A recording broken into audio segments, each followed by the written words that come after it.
Eu vou mostrar para vocês. Isso aqui é uma empresa que ela produz produtos hacker. São hardwares, a gente chama de hardware hacking. São produtos que hackeiam coisas.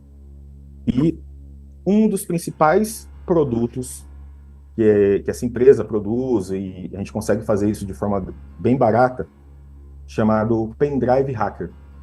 Que consiste em o quê? De um pendrive. Vou mostrar aqui para você.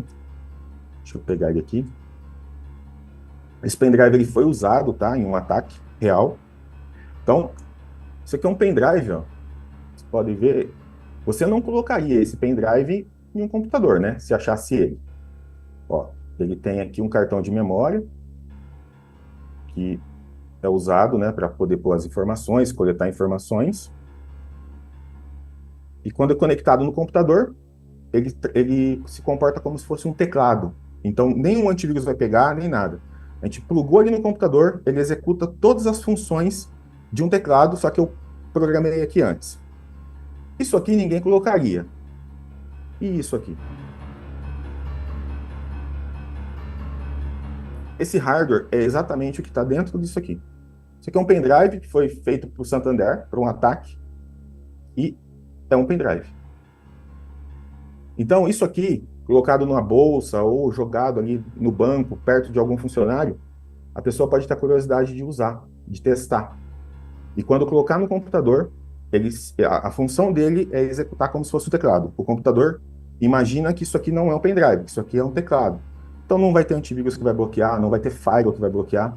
Ele vai executar tudo que foi comandado. Então é como se o hacker tivesse de frente com o computador. E a gente conseguiu enviar isso para alguém. Então, existe inúmeras notícias a respeito. Esse aqui é um dos principais, tá? Porque ele é barato, ele é fácil de enganar. Mas a gente tem produtos ainda superiores a esses, que também pode fazer esse tipo de ataque. Por exemplo, a gente tem esses cabos aqui, ó. São cabos normais, né?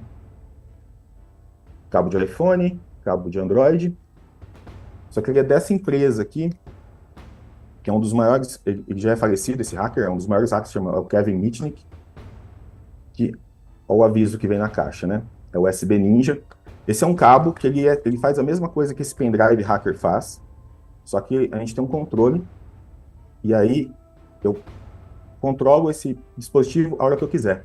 Então você pode emprestar o cabo para a pessoa lá usar no computador, para carregar o celular dela, vai funcionar como carregando, e ele só vai executar os comandos e todo o ataque que a gente quiser quando eu pressionar o botão. Então é um outro ataque também muito sofisticado. Esse controle aqui suporta mais de 100 metros de distância. Então são equipamentos, né, que hoje a gente faz através de engenharia social. Todos esses equipamentos precisam da engenharia social para ser efetivo. E aqui tem inúmeros outros equipamentos que fazem isso. Mas não é só de forma remota, né?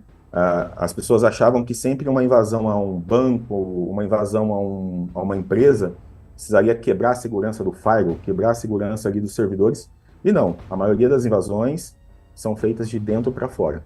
São por funcionários que ou estavam desatentos, ou por funcionários que foram aliciados, ou usando uma metodologia dessa de um pendrive hacker, né, de um dispositivo hacker, que é deixado ali e a pessoa acha que, curioso, né, eu tenho curiosidade de ver o que tem aqui dentro. Tem como descobrir, né, rastrear isso, a gente tem como investigar isso dentro da empresa, fazendo perícia nos computadores, mas depois que uma vez executado é muito difícil reaver. Por exemplo, um ransomware, né, um pendrive desse aqui, e nesse caso aqui foi para ransomware, né? Esse pendrive ele foi injetado em um computador e ele começou a trabalhar criptografando a rede toda de uma empresa. Então ele foi colocado numa sexta-feira, no final do expediente, e as pessoas só foram perceber isso na segunda-feira.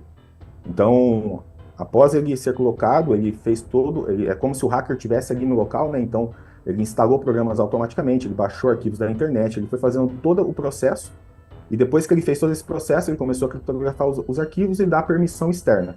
Então, o hacker, geralmente, eles fazem isso de madrugada ou de final de semana, e quando a pessoa chega lá é muito difícil, porque, por exemplo, um ransomware hoje, para quebrar a criptografia de um ransomware, é quase impossível. Uma empresa que foi hackeada com um ransomware, geralmente ela paga o resgate, né? A gente tem os sites lá que Por exemplo, todo ransomware, ele tem um nome. Por quê? Porque a gente fala que é o white label, né? Os ransomware. A gente compra esse software, geralmente ele é russo, a gente compra esse software em white label, a pessoa que está te vendendo, ela vai te vender já personalizado para o seu ataque, então você vai usar ele, então ele tem uma criptografia específica para você, para o seu ataque, ele tem uma chave para você. Então muitas vezes quando as pessoas conseguem quebrar a criptografia de um ransomware, não conseguem quebrar de todos, porque eles foram feitos personalizados para cada um. Então é muito difícil e as pessoas geralmente pagam. E geralmente eles devolvem a chave porque é um comércio, tá? É um comércio, se eles não devolvessem a chave, ninguém mais pagaria, né? Diante de todos esses desafios, as empresas enfrentam a crescente necessidade de se proteger contra os ataques de hackers Black Hat.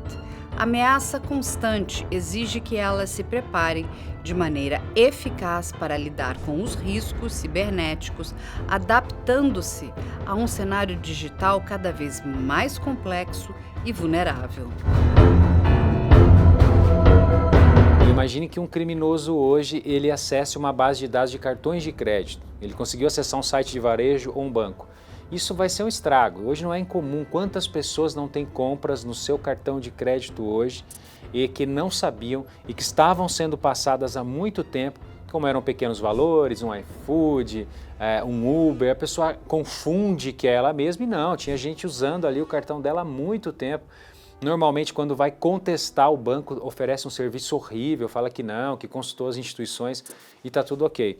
Isso provavelmente foi um vazamento dos seus dados de cartão. Vazou de um e-commerce, de um site de companhia aérea, de um banco, algum lugar que você colocou seu cartão não estava seguro. Agora imagine, se esse dado, quando acessado, ele estivesse cifrado, criptografado. Então se aplica uma chave privada nesse dado ou se aplica uma técnica, um algoritmo que eu vou obfuscar, ele não vai estar mais em texto plano, ele não vai estar mais legível e isso dificulta a atuação do golpista que teria que descriptografar. Então a criptografia de banco hoje é interessante, hoje nós temos até field level, que são criptografias de registro e todos esses recursos dificultam a atuação de um bandido que venha ter acesso a essas informações. Aliás, são boas práticas de segurança e proteção de dados para evitar que a empresa seja responsabilizada por violação à Lei Geral de Proteção de Dados. Olhar com o olho de um hacker, olhar com o olho de um black hat, né? Porque a pessoa tem que olhar como o olho de um black hat. O que o black hat faria ali? Como eu conseguiria extrair dinheiro daquela empresa? Então, se eu criptografar os dados dela, ela vai ter backup? Né? Então, são perguntas que são feitas ali e que essas respostas vai direcionar se essa empresa ela tem segurança ou não. Os meus funcionários de baixo escalão, as pessoas que estão ali na ponta, eles têm acesso ou pode escalar privilégio até um equipamento sensível. Então, tudo isso tem que ser analisado, porque sempre é no elo mais fraco, né? É igual, a gente costuma dizer que nessa área é igual o avião, né? Um acidente de avião ele nunca é por um fator só, mas ele pode ser desencadeado por um elemento. E ali vai toda uma sequência. Então, um elemento, que é o elo fraco, que é uma pessoa, pode desencadear todo o resto de uma fragilidade naquela empresa. Então, a gente tem que sempre tratar ali os elos mais fracos, que é o ser humano, né? Então, sempre ter reuniões sobre segurança, mostrar para a equipe como que são os golpes, pegar esses golpes que estão acontecendo e mostrar.